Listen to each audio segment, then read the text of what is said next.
Ciao, oggi un video diverso dal solito e diverso da tutti gli altri video del canale. Non ci saranno le solite introduzioni e neanche la sigla. Il video di oggi è solo una confessione. Come promesso ad alcuni di voi voglio portarvi alla scoperta dell'intervento che ha subito il mio gatto Barnaby ormai alcuni giorni fa e ne approfitterò per dire tutta la verità.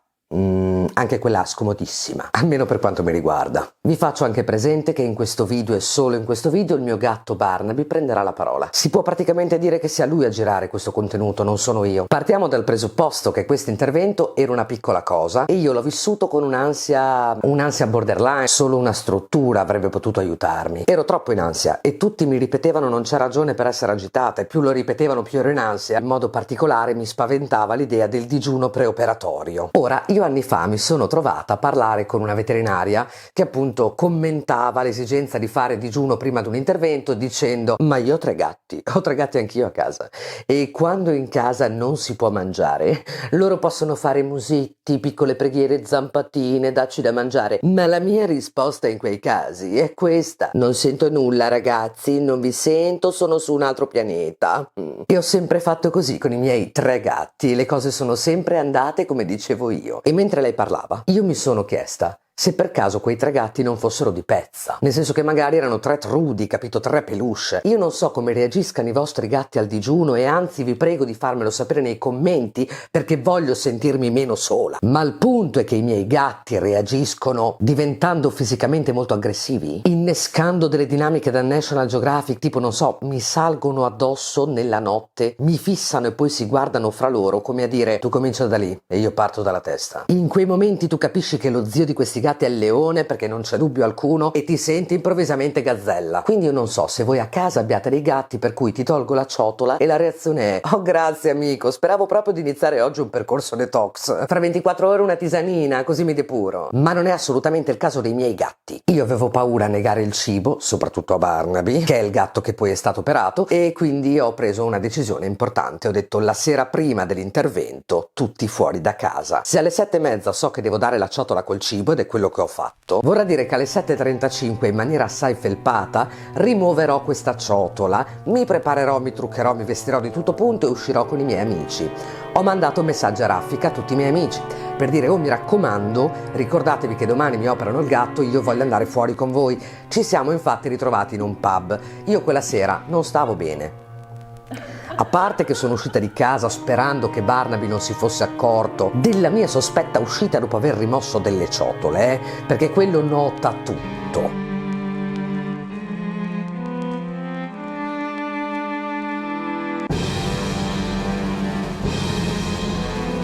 Poi sono arrivata al luogo dell'appuntamento che ero tutta stravolta, non stavo ascoltando della musica Cinnamon Girl di Lana Del Rey, non so neanch'io perché. Questa era la situazione la sera prima dell'intervento. Passo la serata fuori con gli amici, certo sì, mi fa molto piacere vederli, ma io ero nervosa e quindi mi sentivo inavvicinabile. Torno a casa dandomi appuntamento con mio marito in cortile e lui era uscito con altri amici e gli do le istruzioni, cioè gli dico: noi adesso entriamo, spedite, andiamo in bagno, ci laviamo i denti, ci mettiamo il pigiama, andiamo a letto e poi ci fingiamo trasparenti, perché se quelli si accorgono del nostro rientro in casa vorranno del cibo. È più o meno quello che abbiamo fatto, solo che poi l'ansia era troppa e quindi io non avevo sonno. Di conseguenza mi sono messa a guardare col telefono a volume molto alto dei vecchi cartoni animati strappalacrime natalizi trovati su YouTube che non mi interessavano affatto, però io facevo di tutto per fingere interesse, perché i gatti mi stavano guardando così. E io consapevole di aver nascosto le ciotole a tutti e 2, perché poi non puoi dare il cibo a uno e non all'altro, se no quello che viene escluso prenderà a testate la porta e cercherà di rifarsi fisicamente sul fratello. Quindi io mi sono finta trasparente tutta la sera, ho dormito malissimo e la mattina sveglia e pronti per andare a fare l'intervento. La mattina dopo, quando mi sono svegliata, io ero in una sola parola elettrica. Ero inavvicinabile, ingestibile, davo solo risposte sgradevoli, ma vi giuro mi sono filmato, ho riguardato le riprese, cioè ero peggio del solito, ma in quell'occasione proprio era tutta una rispostaccia, era tutto un gesto sdegnato, in sottofondo i gatti che piangevano e urlavano perché avevano fame ed era ora di colazione. A un certo punto mi faccio coraggio e faccio posizionare mio marito fuori dalla porta la gabbia da cattura. Questo perché il veterinario ci ha dovuto prestare una gabbia, perché Barnaby è curvy tipo che è 12 kg Barnaby, ha preso da me. Quindi non entra nel trasportino, o meglio, se anche riesce a farlo entrare in un normale trasportino, lui avrà sicuramente delle reazioni, comincerà a dimenarsi, questo purtroppo lo sappiamo, e uno spazio piccolo, claustrofobico, lo renderebbe ancora più arrabbiato. A quel punto lo prendo in braccio con tutto il suo peso e lo porto fuori. Lui si guarda intorno disperatamente e io sfrutto la forza di gravità in verticale, lo inseriamo dentro la gabbia.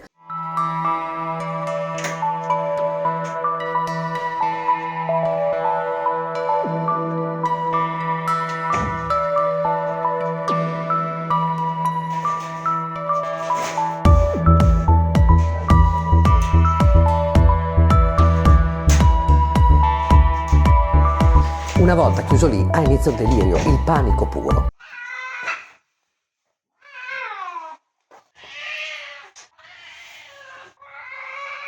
Bano, Bano, Bano, Bano.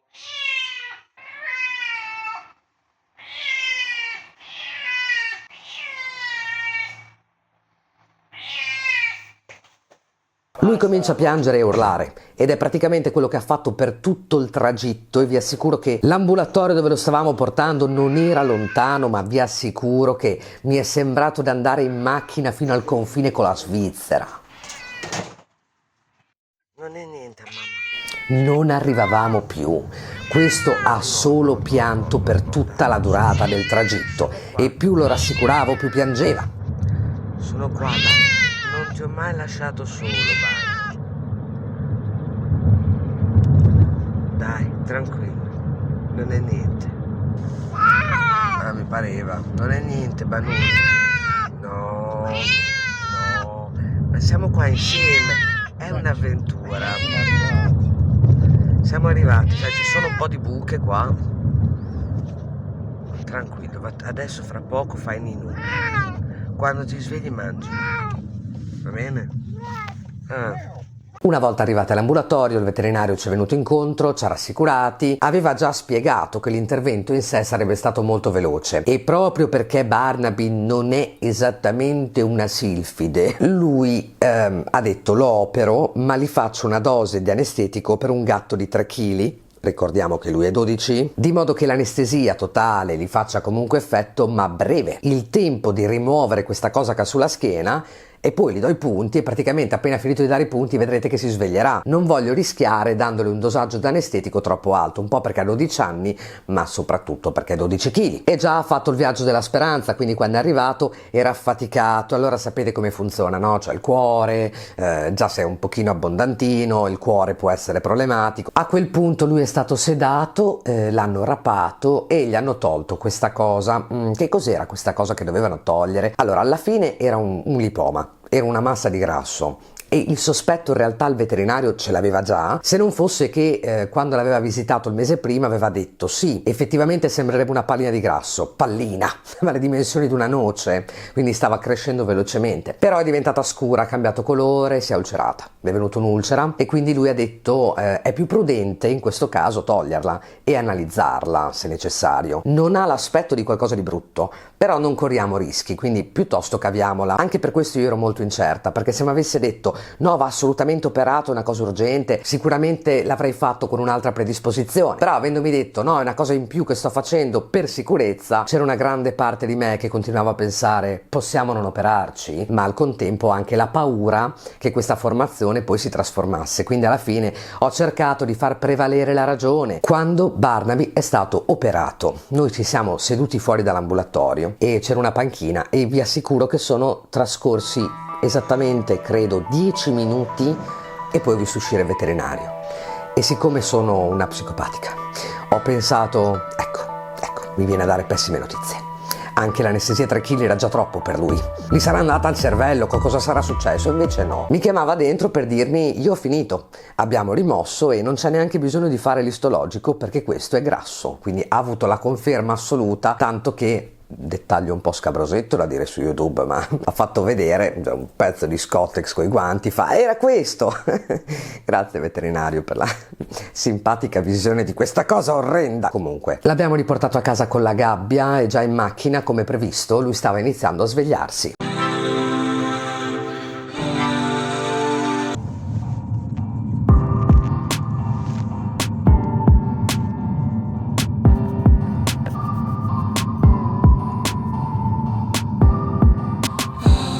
solo che era strafatto, anche se la dose era una dose minima, sembrava veramente, cioè Lucy in the Sky with Diamonds, era una roba allucinante, perché poi considerate che lui ha tanto peso, tutto quel peso, e sembrava un gelatinone praticamente, non riusciva a fare nessun movimento.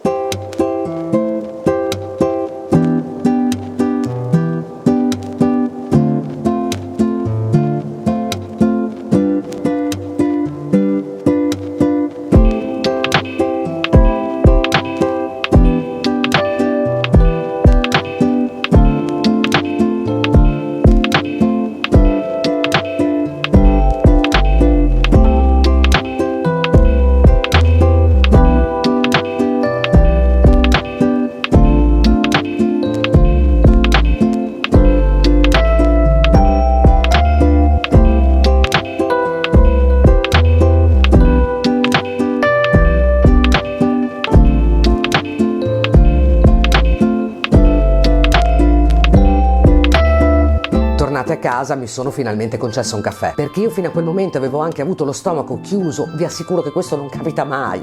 Finalmente ho bevuto un caffè, mi sono sistemata per terra, gli ho parlato e ho cercato di assisterlo mentre lui si riprendeva da questa anestesia.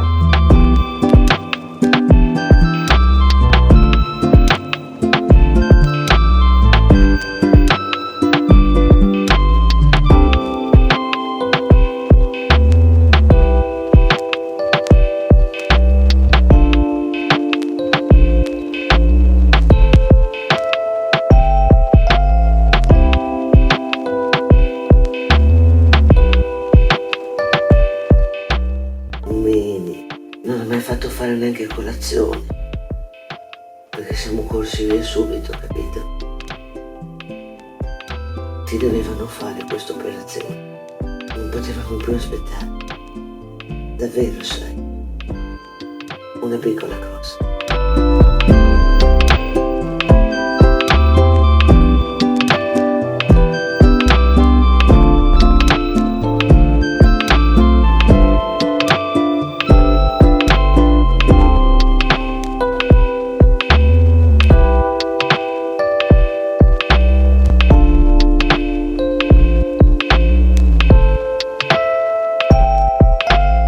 Ha iniziato a fare molti ridicoli tentativi per rimettersi in piedi, fallendo miseramente a più riprese. E adesso la verità, perché avevo così paura? Ma non è la questione del perché avevo così paura.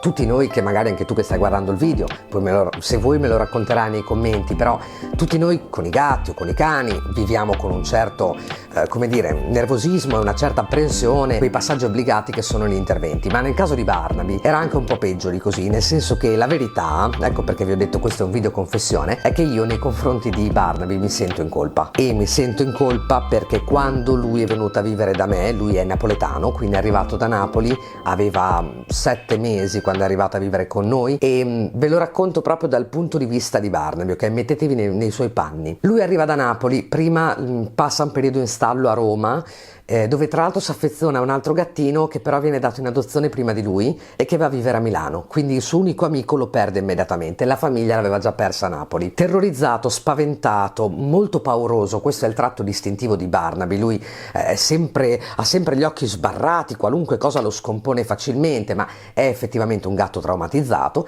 Arriva a vivere a casa mia, dove c'eravamo io, mia nonna e l'altro gatto.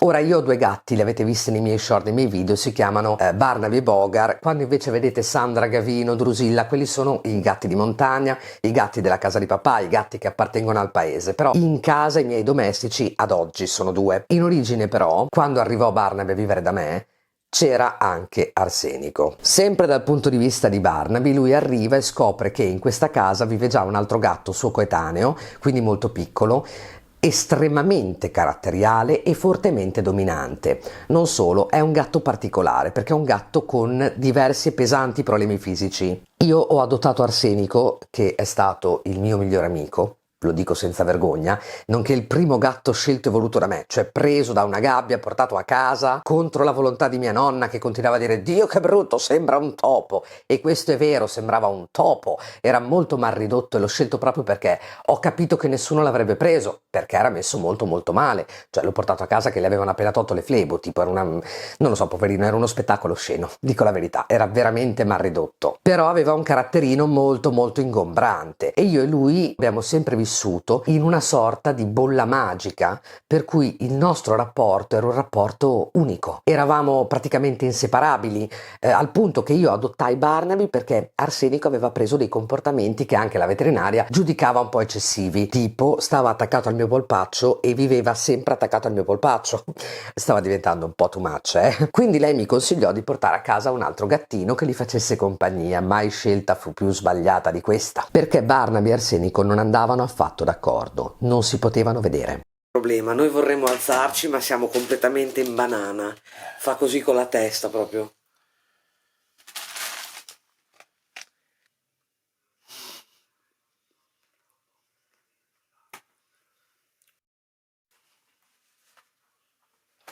Oh amore.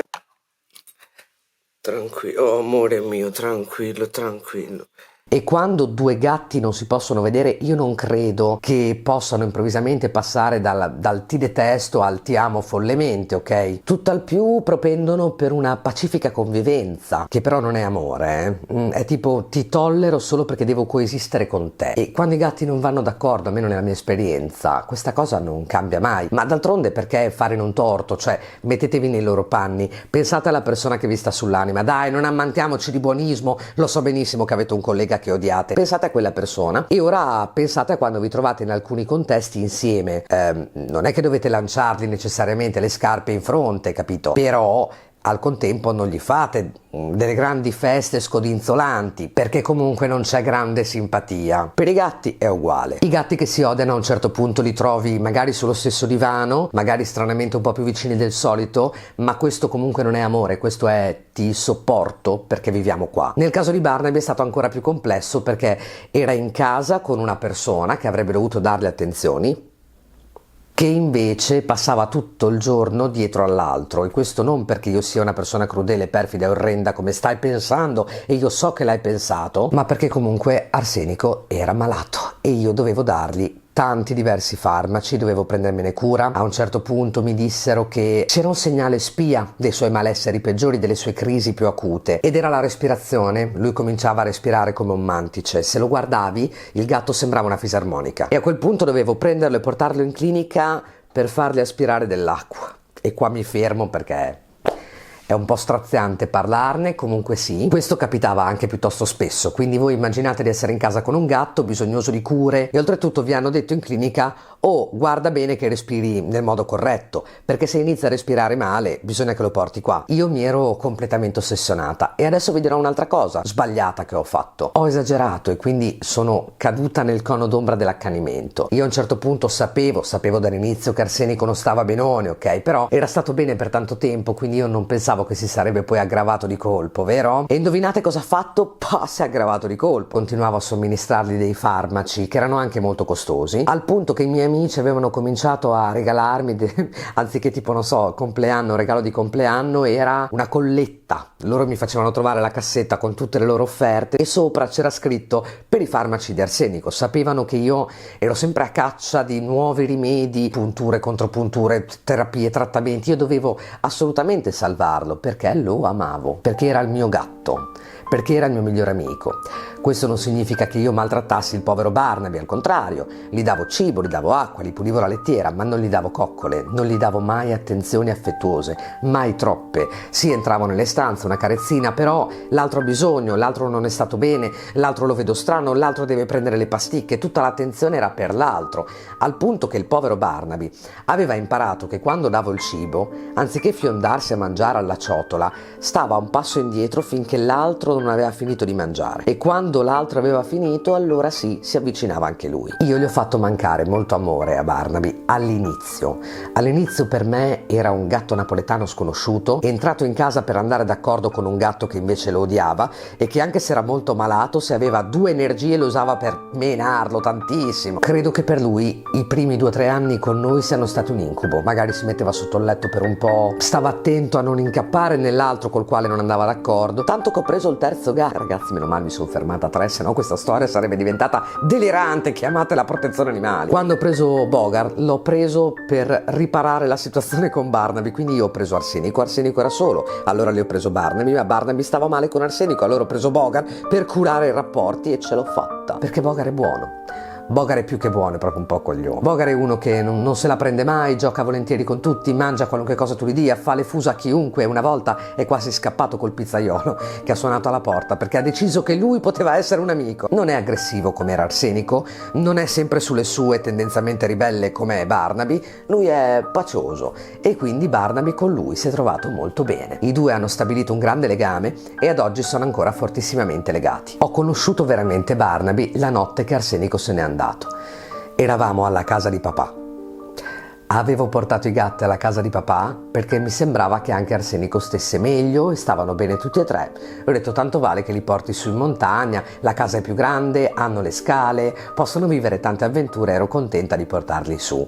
Appena detto, sono arrivata là e Arsenico ha iniziato a stare male, ma al punto che è arrivato al precoma nel giro di pochi giorni. La notte che Arsenico non c'era, io ero a letto da sola e Barnaby è salito sul letto vicino a me. Non l'aveva mai fatto in 5 anni. Arsenico se n'è andato che aveva 5 anni, quindi non era mai successo. Mi sono trovata di notte questo gatto napoletano a me sconosciuto vicino a me che mi guardava. Io piangevo per un altro e lui mi guardava. E tutta notte è rimasto lì. Era come un modo per dire: comunque ci sono, e al contempo è perfido a dirsi, ma era un modo per ricreare un equilibrio e prendersi uno spazio che purtroppo prima non aveva, perché lo occupava tutto Arsenico, il paziente, quello delicato, quello che sta male, quello che ha bisogno di più attenzioni. Barnaby ha capito quella notte che poteva finalmente presentarsi, perché è stato per tutti quegli anni molto sulle sue, comprendendo che c'era una strana situazione di tensione attorno a qualcun altro. Ed è per questo che io divento più apprensiva quando si tratta di Barnaby. Innanzitutto perché quando mi hanno detto di togliere questa piccola formazione mi sono ricordata quello che era successo con Arsenico, e quindi mi sono ripetuta: non ti accanire, se ti dovessero dire che è una cosa brutta, valutiamo, perché non è il caso di fare 200 trattamenti sperimentali. Arsenico aveva un processo degenerativo e non so se voi siete pratici, ma più che rallentarlo non puoi fare, cioè quello è. Poi l'obiettivo è il mantenimento, quindi cercare di frenare una situazione. Nel caso dell'Arsenico coinvolgeva i reni, che si sa per i gatti sono particolarmente delicati, però il fatto che lui stesse andando in una certa direzione lo sapevo dal primo giorno in cui l'ho portato in casa, e questo era chiaro. Ed ecco spiegato perché ero in ansia, ed ecco la mia confessione. Adesso le cose sono cambiate. Barnaby e io siamo molto legati, siamo sempre insieme, si fida di me, lo sento.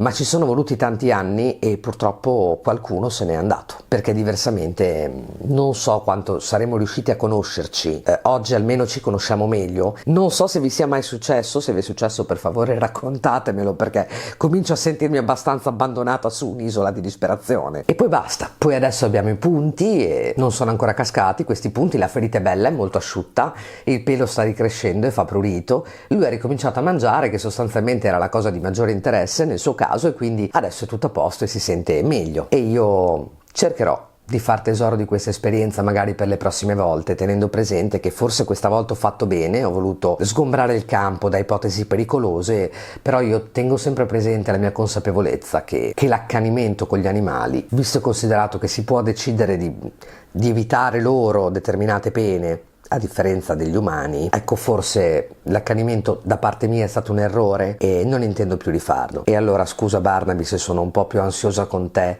se sono un po' esagerata con te, ma so quello che ho fatto. Bene, credo di avervi detto tutto. E mo tu state zitto che parli, perché sa che è già passato, che giornata. Me ne sono accorto che la sera prima te ne sei asciutto, che arriviamo a fare festa.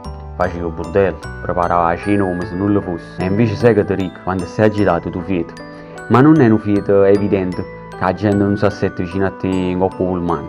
Ma non fate leggero, che solo noi atto con mamma lo posso sentire. Con un cuore che sbatte più forte, o respiro affannato. Me ne sono accorto subito. Ormai, a forza di stare con te, sono diventato uno psichiatra. Se tu tieni all'anzi, io sento, e tu tieni all'anzi. Non ne mai guardato i cartoni animati di notte. E la mattina poi era insopportabile. E visto che era ora di fare colazione, io tenevo fame.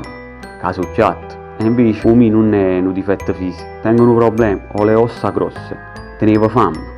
A così mi credevo che tu mi stia portando al bar. E invece, traditrice maledetta, tu mi chiusi in una gabbia caffè di cani, perché so che la gabbia veterinaria la uso per trasportare i cani, e ti presto a te perché è da taglia mia. Ti ripeto, è un effetto ottico dovuto al pelo. In realtà, stongo un poco sciupato. In una macchina ci ho fatto un casino, ma per forza. L'ultima volta che sono salito un coppa alla macchina con te, che dicevo tranquillo, tranquillo. Dai, tranquillo. Sono tornato a casa senza il pallo, ma stiamo pazienti. E per quanto riguarda l'operazione non mi ricordo niente. Sono tornato a casa e mi sentivo come uno dei Rolling Stone. C'è stato un animale con 14 zampe che mi camminava innanzi al naso. Una cosa che urlava. E poi c'è stato tu, che dopo un poco sono riuscito a trovare buono.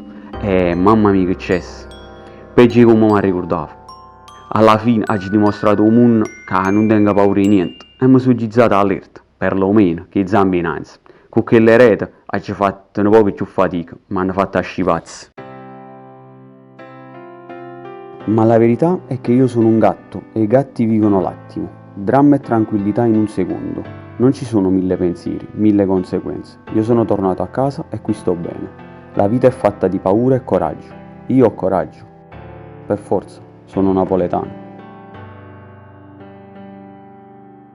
E questi siamo io, il mio particolarissimo colbacco di pelo. Ti lascio 3 video che vedi comparire adesso e uno riguarda la storia dei miei gatti, quindi se vuoi conoscerli meglio, Barnaby Bogar, li racconto qui. Un altro riguarda i gatti della montagna, quindi una banda di selvaggi, e un altro ancora invece riguarda solo i Backstreet Boys. Comunque se sei arrivato fino a qua, clicca qualcosa, così sono più contenta. Ciao!